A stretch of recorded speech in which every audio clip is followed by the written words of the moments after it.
Welcome to At the Tap End again. Genuine tap end in this bath, real water as well. Well excited to welcome today's guest. You just caught me mid bath actually. Let's just wipe my hands a second. So well excited about the guest today. Customer experience, emotional intelligence are two of the topics on conversation today. So let me welcome to the tap end today, Sandra T. How the devil are thee? How are you? I'm good. How are you? I much prefer your shower cap. Oh, what than my ordinary hair? Than your ordinary hair. Do you know, I nearly bought one of the turkey ones. Turkey shower caps are all the rage, but they've sold out. Who knew? Oh wow, I didn't know that. There's not anything that you don't know, is there? Not anything you don't know. So I guess actually, for those people who don't know who you are you? And how have you got to the tap end today? How have I got to the tap end today? Well, I wear a number of different towels. I am a lecturer at a business school in central London, and I bet they'll be really impressed with me sitting in the bathroom. I am a consultant in customer experience and employee experience, and I do a bit of coaching. And also, we're running an event next month called the EI Evolution Summit. And you've been a guest on our show, and we've known you a little while. And I think you thought, well, do you know what? She'll be up for sitting in the bath and having a chat. So here I am. Yes, you are. So you've mentioned the little event that you've got. In fact, actually, I'll put the little thing going across the bottom just for those people. So so the events that you've got coming up. But this is the summit or the pinnacle of something that you've had going on for quite a while, isn't it? So I guess just talk about it for a little bit. Where were you when you came up with the idea? Why have you done it over such a length of time? And how have you got such amazing guests? Discuss. Oh my gosh, where to start with that essay question? Number one, I realised that I've been a big fan of emotional intelligence for about 20 years. I know I don't look that old, but about 20 years. I wrote a dissertation for my master's when Daniel Goleman's book had come out, which was all about emotional intelligence, how it could be more influential than having IQ or a high IQ. And then I started teaching, and they asked me if I'd do an academic paper, if I'd write an academic paper for a conference. And I thought, well, I'd say yes and then see what happens, right? So I wrote it about emotional intelligence. Now, think about that, 15 years on, and the amount of information about it, the thinking behind it radically changed. So after I did that academic paper and researched, emotional intelligence again, I thought, you know what, I probably ought to learn more than just the academic side. I ought to learn what it feels like, because it's a skill that helps you understand your emotions, recognize them in yourself, yada, yada, yada. And so I went off to learn how to become an emotional intelligence coach. Stay with me because I'll get to the point in a minute. About 9 months ago, I did a TEDx on the subject of emotional intelligence. And then a couple of days after the TEDx, I thought there's an event in here. There's an event in here. And it's not just one day. I think it's an opportunity for us to have a 5-month, you heard it, 5-month conversation with people in customer experience, employee experience, remote work experience through the lens of emotional intelligence and empathy. So we kind of had a 5-month warm-up. And then, as you said, the crescendo is on the 12th of October. And I think one of your final questions was, how did you manage to get the names in? Well, I think it's called utter persistence, because, my mum used to say, you know what, one thing, she's definitely persistent. I don't think I stalked. I don't have any legal barrier to anyone yet, but I definitely persisted with Daniel Goleman and Lisa Feldman Barrett. And I just kept asking different ways, different channels. And they finally said, okay, we'll come. Amazing. Yeah. Did you decide the day? I mean, to get those two people together on the same day, I'm sure it's going to be a logistical challenge, isn't it? Well, we asked back in February, and the irony of all of it is that the original date we went for, Lisa Feldman Barrett was busy. And I was like, okay, we'll move the date. So, and there are a couple of other things that moved it as well, but actually organising all 15 people on one day, it just meant we started quite early, and we managed to wangle it. But my gosh, it's like herding cats, isn't it? I can imagine. When you're that determined, you're like, come on, everyone, you can do it. Yeah, I can imagine. So, question that's just popped into my head is the day after the summit. What are you going to be doing, and what do you hope that everybody else is doing after attending the summit? And that might be two completely different answers. They are two completely different answers, actually. What am I going to be doing? I'm going to be in Central London teaching undergraduate first years about emotional intelligence, because that's the kind of girl I am. And I'm sincerely hoping that the guys that come to the event will feel that interesting mix of, a bit tired after all of that, but hey, got some amazing ideas and I'm going to do this thing differently, and that's changed my perspective. I'm going to read that book or look at that again, or that thing I thought I could do that I didn't think I could, now I can. Yeah, perfect. How does it all link together for you in your mind? So and the reason why I asked this question is because it's really easy to speak to operational people about metrics, KPIs and targets, but to speak to operational people and maybe leaders that are trying to manage a balance sheet and how do you demonstrate and get across the value of emotional intelligence? Yeah, it's a great question, and that's the reason why we've got a blend of different speakers who are going to have some pretty impressive numbers to blend with the other thought leadership. So, there's a gentleman who's joining us who works in the contact center world. He has an approach that ensures that agents are more empathetic. And some of the statistics that he's got are ridiculous. And when I say ridiculous, I mean, really? A 23% increase in income, a 66% increase in employee engagement, and that's just within 4 months. These are the numbers where hopefully the financial directors or the CEOs that join us will go, I want some of that. This isn't woolly, soft skill stuff anymore. This is, we got to have a bit of that. We kind of knew it. You kind of knew we needed to do it, but now we've got the evidence to say this is a good investment. Yeah, and when you say do it, what is do it? Great question again. This is about bringing a group of people in your organization to a place where they have greater self-awareness. That all sounds pretty fluffy, right? But even for them to just pause for a minute, to acknowledge how they're feeling and to be conscious of how they're showing up. And what does that mean? That means that perhaps those bosses that lose their temper, those colleagues who snipe a bit by email, or they, kind of passive aggressive comments or whatever that might be, that are not helpful either to themselves or to their colleagues, stop for a second and just think about how they're showing up. Because ultimately, the skill of emotional intelligence starts with self-awareness. So, how am I feeling? Why am I feeling these things? And an invitation to respond rather than to react. Because we've all been in that situation, haven't we, where we've had an email come through, for example, where someone has said something and we immediately think, oh my gosh. And we have a choice in that second. I mean, this is a very finite example, but we've got a choice in that split second to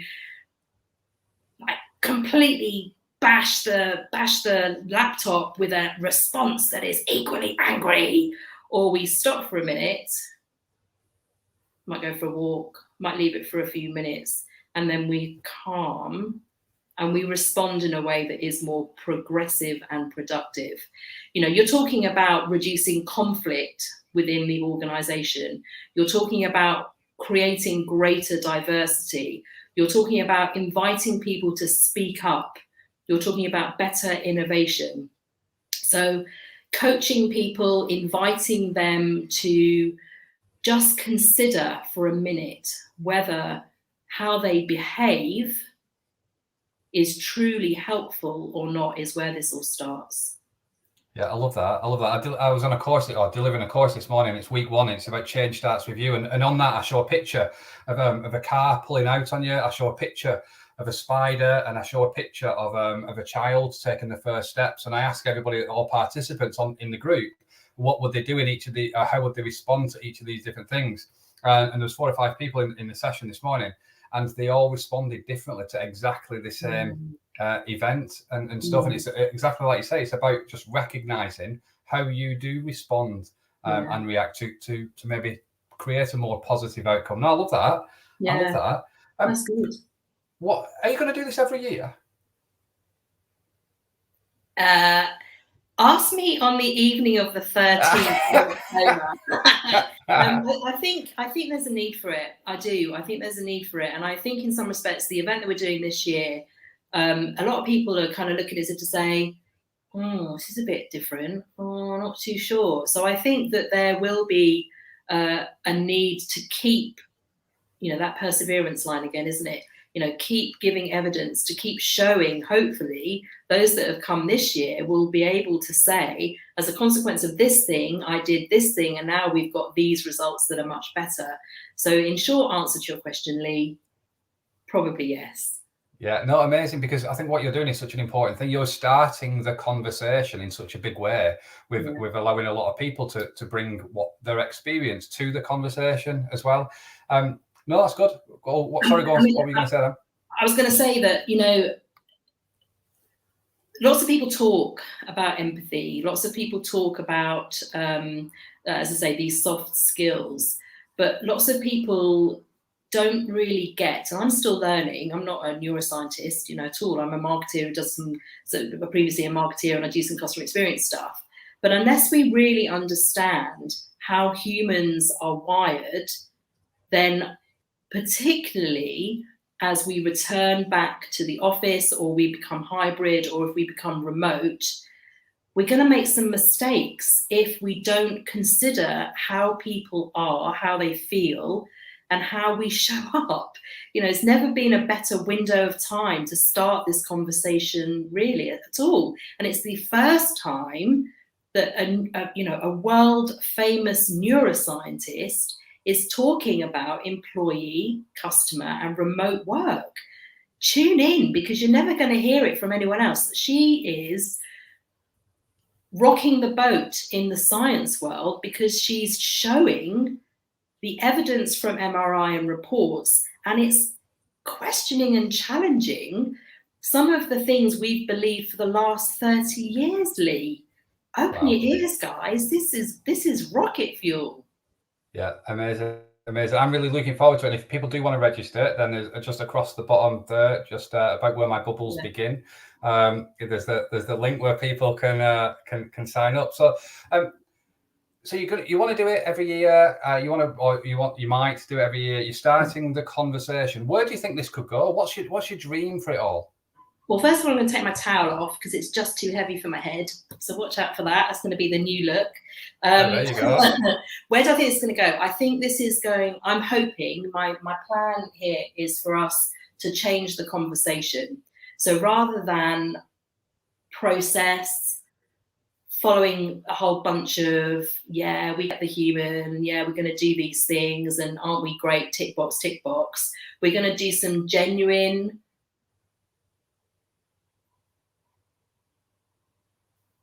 connection. Now, what do I mean by that? My sense is that particularly in the world of employee engagement, there's lots of initiatives that go so far, but they're not doing enough, and they're not connecting with people because they just don't get the science bit, the psychology bit, the behavioral science, the neuroscience. They just don't know it. So I'm hoping it does create some genuine projects that make people feel genuinely valued, and they end up contributing better, feeling happier and healthier. Because don't forget, Lee, people who feel valued, where they have this sense of belonging, where they feel that they're contributing to something worthwhile, they have better health. Wouldn't that be an amazing thing? Yeah, completely. Just want to go to the comments. So Ricky Locker's just said, hey, as well. So welcome, Ricky. How are you? I'm rubbish at when I do these is I get so engrossed in the conversation, I forget there's other people watching as well. So I always forget to say comment and stuff like that because I'm just so engrossed in the conversation. Let's have some questions. And, let's have some questions from watching myself at the same time. People say and don't believe that I can multitask. Yeah, if anybody does have any questions, then please do ask away. But I'm told that I can't multitask, but I think just by doing this just proves the fact that I can multitask, hold a conversation, and wash myself at the same time. I know. It's all about development, isn't it? Absolutely, yeah. Absolutely. So, go on. You speak. Go on. So from your perspective, you do a bunch of training. You help people grow. You help them realize their potential. I mean, what do you see from your perspective? What do you see about this particular summit and what we're trying to do? So I think it's really interesting, and interesting in a whole host of ways. So I'm just going to really generalize here. So customer experience was born in a marketing world. Employee experience was born in a HR world, and the biggest challenge is support functions influencing the operations people who are seen as the ones who make the companies and businesses money. So I think what you're doing here is holding a mirror up to the operational people and going, you need to listen to these things, and that's what I see. So yes, I mean, and I am generalizing when I say customer experience marketing, employee experience HR. But traditionally, there's big groups of people that have led those things. And I always think that nobody goes to work to do a bad job, but we don't necessarily help people do a really good job. And to help people do a good job, you've got to be really open-minded about all of the different things and the support functions that are there to help you. And I think these conversations and arguments, it's okay to be a little bit more vulnerable as a leader, be more self-aware, picking up on your earlier point, and be accepting of these things. The things that have made you successful in the past might not make you successful in the future. So we need to take all of this thinking, all of the data, and exactly what you're doing, is stitching it together to create a really compelling argument to make people think differently. And on all of the courses and everything we do, I always say, if you want to achieve different, you've got to think different and do different. And what you're doing, hopefully, is making people think different enough that it drives and creates a different action for them to do different. So that's my initial take on it. But I think it's a really important argument to have. And that's, I think, where I was trying to get to by bringing in 5 months worth of people speaking plus 1 day, because we know really clearly that people absorb a certain amount of information. They'll take it in overnight, they'll process it, then it will come up, and then something else will pop up that will confirm or perhaps challenge that thinking. And what we've ended up with is not only the 15 people speaking on the summit day, we've got 50 different conversations where people are bringing their questions, their challenges, their expertise, their knowledge. And that collective, you're already starting to see connections between the themes, and that, having that presented to you as a way of informal learning, to be able to take a few of those techniques and those skills really should help you make better decisions, better informed decisions. Because I feel like for the next couple of years, we're going to be recrafting our way. There's an opportunity for society to change the way we work, to change our relationship with work, to really get that balance right between what we want to do, what we are kind of designed to do, and where we get the most joy. And certainly in all of the people that I've interviewed in the last 4.5 months, there are some people who are asking some really killer questions, and they need to be heard. People need to know that they're asking the wrong questions of their operation, of their staff. They're asking the wrong questions of themselves if they really want to see happier, healthier, lives around them. They really are. We're so held within a paradigm sometimes, that I'm hoping, my real hope is that these voices will help people see further than that and just do even more good. Yeah, I love that. This might put you on the spot, I don't know, but if you were to ask all of these leaders a single question to get them to think a little bit differently, what would be the one killer question that you would hope would maybe pique their interest for the EI Summit, or challenge their current paradigm, or just make them think a little bit differently?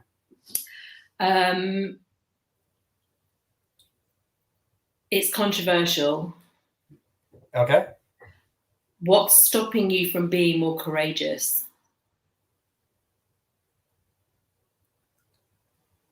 I like that. Thanks. I like that.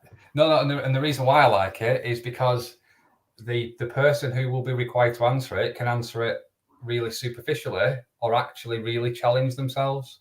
And I think in our hearts, I think so many of us are wise to the fact we'll be able to spot the one that comes from the genuine place and one that's kind of lip service. I'm a massive fan of people like Brené Brown, who, I've only just been talking about this, that place of discomfort. Right now we're in a place of discomfort. Our employees are revolting, as in they are going to revolt. People are revolting. People are choosing to buy in a different way. We have a choice of where we can work. Lots of these conversations are quite uncomfortable because it's either not been done before, or we think we've done it before and we didn't like it because we didn't do it properly, so we're not going there again. And actually they're challenging our beliefs and our biases. Can we trust people if we can't see them? Are we really willing to go that extra mile for those customers? Because quite frankly, they're not going to tolerate anything else. Let's thrive in this space and take comfort from these gurus who are going to be speaking on the 12th, and listening to the gurus who have spoken since the 10th of May, and get some wisdom from it and some courage. Come on. There you go. I think that's a perfect way, actually, just to say that the water is getting a little bit colder. My toes are getting a little bit wrinkly. With that rallying cry, I just want to say thank you so much for joining me today at the tap end. And if people wanted to find out more about you, so the link to sign up is just scrolling across the bottom now. I'll put it in the post as well. But if people wanted to find out more about you, where would they go? What would they find? What would they see? Best place is LinkedIn. That's my go-to place. So yeah, check me out on LinkedIn. And I post most days. There's some articles in there. We're doing quite a lot of LinkedIn lives right now, and try there, or my website, but mostly I'm on LinkedIn. EIevolution.com. Perfect. No, thank you so much again for your time today, Sandra. It's been an absolute pleasure chatting through with you. Good luck with the EI Summit. I'm sure it will achieve the success that it deserves. The amount of effort that you and the team have put into it is amazing, and the value that you're offering and sharing as well. So good luck with that. I'm sure it'll be a massive success, and I'll see you on the other side. But no, thank you very much, Sandra. Look after yourself. Take care. Bye.